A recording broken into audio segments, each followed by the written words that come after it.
Welcome to Hangin With. I'm GW Pomichter, and we are at Magic City Comic Con in Miami, Florida. And we are here today hanging with Peter J. Wacks, author, world traveler these days. I mean, you're Right. just going. So Peter, how's the con going? To start out, we'll just start there. I've never been to Miami before. I'm enjoying it. Yesterday, before the convention, was actually really cool because there was a bunch of convention goers that were hanging out around the hotel, just kind of getting to talk to people while it was still kind of not crazy. And I hesitate to call it the local wildlife, but really the local fandom wildlife, right, are super cool. They're really nice, really friendly, chatty. It is. It is, and there are some conventions where you go and it's, the fans are there to, they have a bullet list of, I am buying this autograph, I'm buying this autograph, I'm buying this autograph, I'm buying this photo op. Sorry, I can't talk to you right now. Because I have to do this in this order. But here, it's really cool. Everybody's just super excited to geek out together, and that's always the best. It is. We're crazy geeking out. We're just kind of walking around going, oh, wait, I don't even know where to go next. It is crazy. Piece of candy. So, we were down there at the Wordfire Press table, and the crowd was starting to build up and everything, and we were kind of perusing. I've known Peter J. Wacks for a while, the name, and some of your books, but all of you down there are such prolific authors. I mean, how do you do this and have the body of work that you have? Well, okay, so my body of work is a little bit deceptive. I've been going at it creatively. My creative career started when I was 6 years old.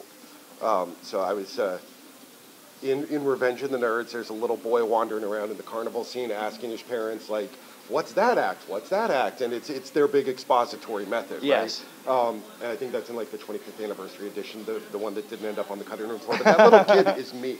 Wow, I did not know that. And so, yeah. That's cool. So after 12-hour days on set as a child actor, I was just like, Mom, I want to do something that's not that. So, I got into writing and I started telling my mom the bedtime stories, but making them up myself. Okay. And, she's still trying to convince me to publish my first story ever. And she thinks it would make a great kids book. And, it's kind of become this family thing where that's kind of neat. Story gets told to the kids. And that's awesome. But so I have a lifetime of writing this stuff that's built up. During the days of the Cyberpunk collectible card game, there's a third of a million, half a million words that I put out there that, before I was a novelist. But that still kind of bled out, and I have all that fiction that I was writing that whole time just to keep my hand in, even though I was working in games, or even though I was working in, on LA stuff, or not working on novels. So, yes, I'm prolific, but I'm not. I'm actually like you've been building slowest, this collection. Yeah. So I'm one of the slowest prolific writers out there. Well, so now it's like, okay, I think I'll put that out now because you've been building it for this long. Yeah. A lifetime. Now, we were looking at the body of work downstairs, and we saw the second paradigm down there. Second paradigm, yes. And I love time travel stuff anyway, so it's fun to do. But what was fun about that was the little factoid that we all got, kind of handed to us, which is if you're out there and you get a chance to look at the second paradigm, you can read this book, I'm told, in any order. Yes. Yeah. And it will still make sense to the story. It's specifically, you can read it in any order and you still get the 3-act structure, which is build up, conflict, resolution. How hard is that to do? Until I did it, it was supposedly impossible. Wow. I was a guest speaker actually at my local chapter of Mensa because of this book. Wow. Because I broke Aristotle's model and no one had embraced the 3-act structure and broken Aristotle's model before. That's fantastic, man. So, did you write it in a designated order? What did it pop into your head, or so it sounds like this amazing, cool thing. What actually happened is I grew up in Germany on Doctor Who. I love time travel, have since I was a kid. Always got frustrated that time travel has to be A to Z. Every piece of time travel out there, you have to follow the story in order for it to make sense. Mm-hmm. And then, you saw stuff like Memento, but you still actually have to follow it backwards or forward. You can't actually resocket it. And it's like, okay, I was a game designer. I designed Cyberpunk, the collectible card game. Okay.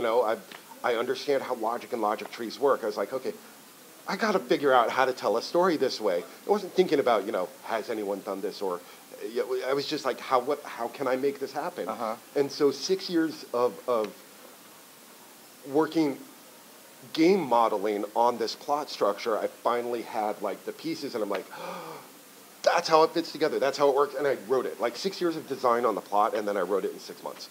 Wow. Wow.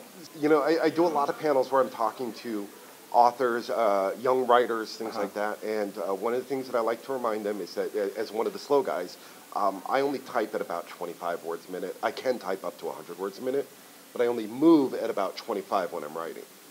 But if you have the discipline to sit down and play that episode in your head over and over again and keep going and treat it like a workday for 8 hours, you end up with 10,000 words, which is a tenth of a novel in one day. It is. And I think a lot of the problem that a lot of people have is the conflict between the discipline and the creator. It's artist versus artiste.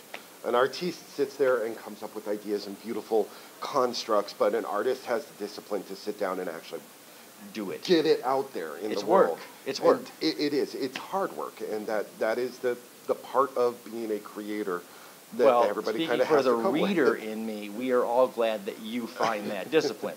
I'm not sure anybody's glad that I find that discipline, but I'm growing and I'm learning, so that's good. And Second Paradigm sounds amazing. What are you working on right now? Is there anything that's going on inside Peter's head that you're trying to get out there? There is so much going on out there. I have a lot of things that are in the hopper right now.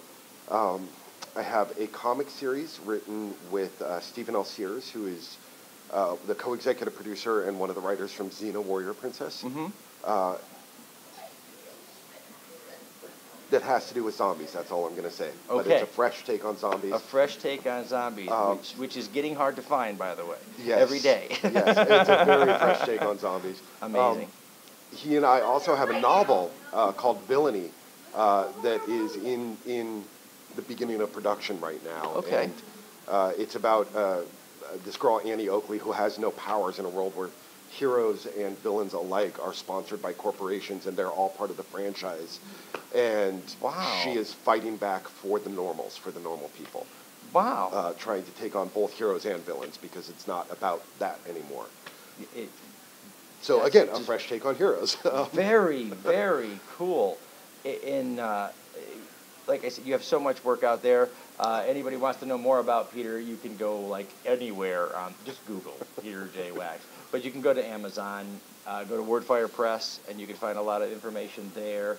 I know you've been traveling around with Wordfire and on your own here for the last, forever now. It seems like forever, I'm sure. Where are you headed to from here? I'm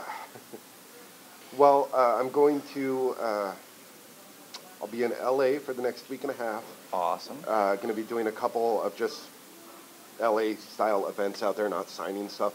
The next fan thing that I'm going to be at is going to be Pensacon, actually, in Pensacola, not too far from here. So. Yeah. Well, we're all set. We can't wait to get to Pensacon. Awesome. That will be our first really large con. We were at Pensacon last year, their year one, and it is a tremendous show. Wow. The whole city gets into it. Like, we landed at the airport, walk out from the airplane, and realize that I'm not at a gate, that the signs in the airport had been replaced and it's Stargate 839. Oh, wow. And like, that's just to that level. That's amazing. We can't wait. We've been talking about it since, it was Wordfire. It was the guys at Wordfire that told us about that. And so we called and said, hey, we'd like to come and hang with some other creators that are there. And they said, sure, come on in and do your thing. And then we started doing our diligence. And I was like, all right, well, really? But we're so excited. We really are. This was exciting. That is like, my mind is blown. Mm-hmm. And so far, for anybody on the World Wide Web, I'll just say it right now. Peter J. Wacks. Last month, these guys let me interview Alan Dean Foster, and then I get to interview Kevin later on. All right, I've got my full geek on. Okay, the reader in me is completely satisfied. Show's over. I'm going home. Because this is it's been amazing. You guys have been fantastic, and thank you for hanging with us, Peter. I really appreciate it. I know you got panels today, man. I do. You're gonna do this all day long. Yes. Yeah, I have 4 panels today. I have Publishing Unlimited, awesome female characters, awesome. World building and science fiction, and then Chris Gore put together a panel, and last night asked me if I'd be on it. Sweet. That's going to be absolutely tremendous. It's the dark side is not the source of evil in the Star Wars universe. Bad parenting is. Absolutely. Right? I'm there. Panel I am is going to so be on amazing. board with that. Amen. That'll just be fun. It will, and I get to drop my Right, bombshell theory. The average age of our geek compatriots here is just young enough so that you've got like the whole crowd will be, loving it. So. Yes, I think so. And he's actually going to have me drop my bombshell theory, which I'll drop here first. Okay. Ray's last name. Spoiler alert. Oh, spoiler alert. We have been speculating about this at home, so I can't. Okay. I want to hear what Peter's got to say. Oh, yeah. Okay. I am set. Ray Palpatine. You think? Wow. That would just be wow. And it would make sense every way you look at it. She's constantly angry. She uses the same facial expressions that who I think is her granddad uses. Mm-hmm. Her fighting style with the saber is the same as Granddad Palpatine. If we're looking at the Skywalker dynasty falling to the dark side, why can't the Palpatine dynasty rise to the light side? That is something. That's I haven't heard that yet. And that would be the ultimate redemption. That is the ultimate redemption for the I'm told now. I didn't get into some of the extended universe as much as many others, but in a cursory look at what we know, Palpatine is sort of the ultimate in fallen, and so to have that lineage redeemed is exactly. That is amazing. That's fantastic. And you heard it here in 2016. Peter Wacks says it's Ray Palpatine. All right. I hadn't heard that one at all yet. You know what? We were all, I honestly, around the house, we were all banking on, I think, as former, middle-aged guys. I grew up on the old extended universe. Right. So, and seeing what they did with Kylo Ren and how they gave him the twins. I didn't know if it was going to be a variation on the twin theme. Right, cousins. Because we played with that in our extended universe a little bit too, the cousins and sort of dealing with the Skywalker children. But then it becomes a dynastic tale. It does. Well, this universe is all about the Skywalkers. I can't see JJ taking it there. Yeah, well, and that's just it. I see, and he left the ends right where he needed to leave them to hand it off, but at the same time, he's still going to be in the room. He's still going to be throwing ideas out. Exactly. And JJ, just like the rest of us, man, he's a fan too. That's the amazing thing about this community is that the artists, we're fans. Yes. We love the work, the body, each other's work, and so we just can't wait to. I can't wait to find out. And it comes off the page now. So the guys, you've seen this universe close up, and now we're just way off the page. We're just we're all guessing. Yeah, and that was Kevin last night was debunking my Palpatine theory, and this was when I got to be like, well, yeah, but your stuff is just a legend now. Yeah. Right? There, take that. Yeah. Hey, guys, that about wraps us up. We've been hanging with Peter J. Wacks. Thanks for hanging with us here. We're at Magic City Comic-Con, Miami, Florida, 2016. Real quick shout out. We want to thank our partners again at Books, Chocolate, and Wine, Something Unique Magazine, Florida Book News, Authors for Authors, and now the great team over at Wordfire Press for bringing us in and helping us be here this weekend. I'm G.W. Pomichter. We're hanging with Peter J. Wacks. Remember, keep tuning in, keep logging on, see who we're hanging with next.